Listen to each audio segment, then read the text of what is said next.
Hey guys, it's One again from Physique Transformation Academy. Today I want to chat about bicep training. Most guys want big arms. Which one doesn't? And only about 10% of them are genetically blessed to just have big arms. The rest of us are left to figure it out. How can we make them grow? And arms can be so stubborn.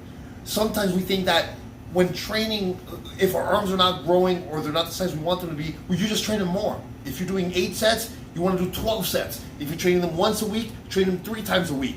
And oftentimes, this doesn't work. Now, why is that? The main reason being is that because I find that when people have a lagging body part like arms, is because their execution is not done properly. Not necessarily because they're not doing enough work in the gym. So when you mix proper execution mixed with intensity, that's when things really start growing and your arms are really going to start growing. So today specifically, we're going to chat about biceps. Now, what does the bicep do? The main job of the bicep is literally to bring the hand or the wrist closer to the shoulder joint. That's it. Now, the bicep is fully stretched in this back position back here and fully contracted or fully shortened in this top position over here. But we're going to get to that part later. Now, what's the main mistake that I see when people are training biceps? Number one is not engaging the muscle properly from the beginning of the rep. So essentially losing tension throughout the movement. Now, what does that mean?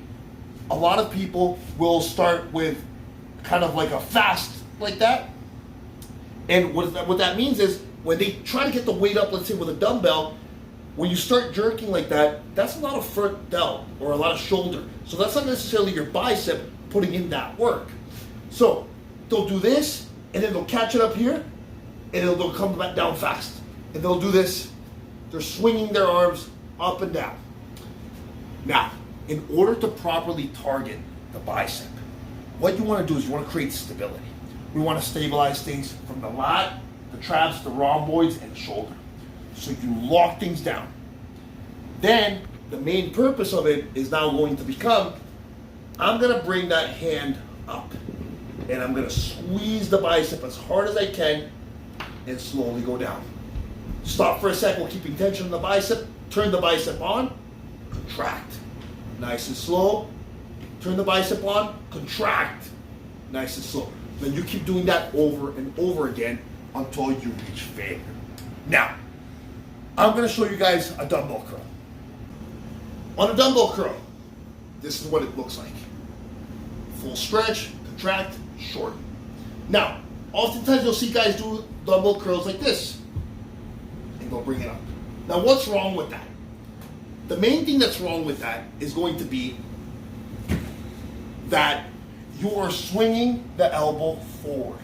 That's front delt. That means you're not properly stabilizing the lat, trap, rhomboid, and shoulder and keeping things nice and tight to create that stability in order to be able to load the bicep.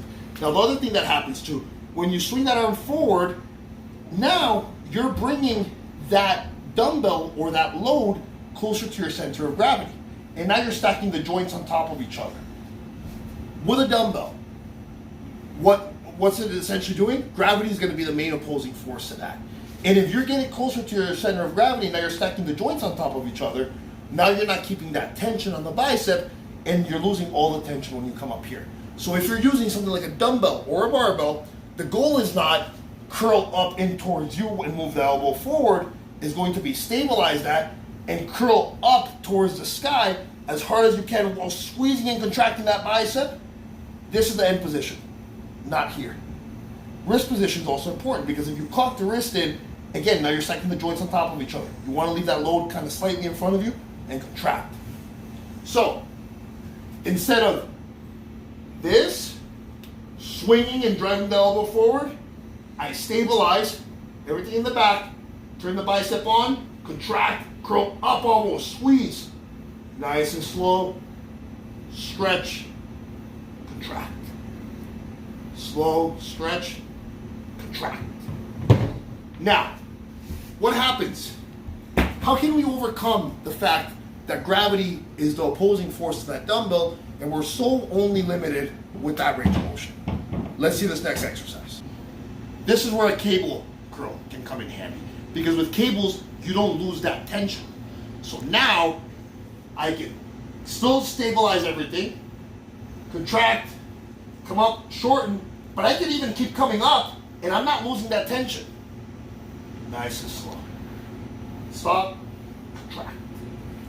Now that we learned the main principle of what the bicep does, and on top of that, the main way to have continuous tension on that bicep, now let's talk about fully shortening the bicep up here and fully lengthening the bicep back here. What you want to do is, so there's no exercise that's gonna take you through that entire range of motion to hit all the fibers.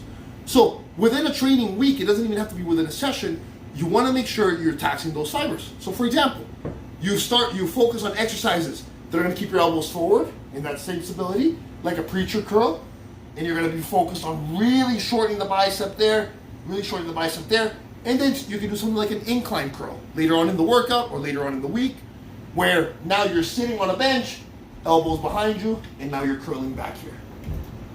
So guys, now you learned the main principles of how to train biceps, the anatomy of the bicep, and how to maximize your bicep training in order to have that tension on there to make them grow.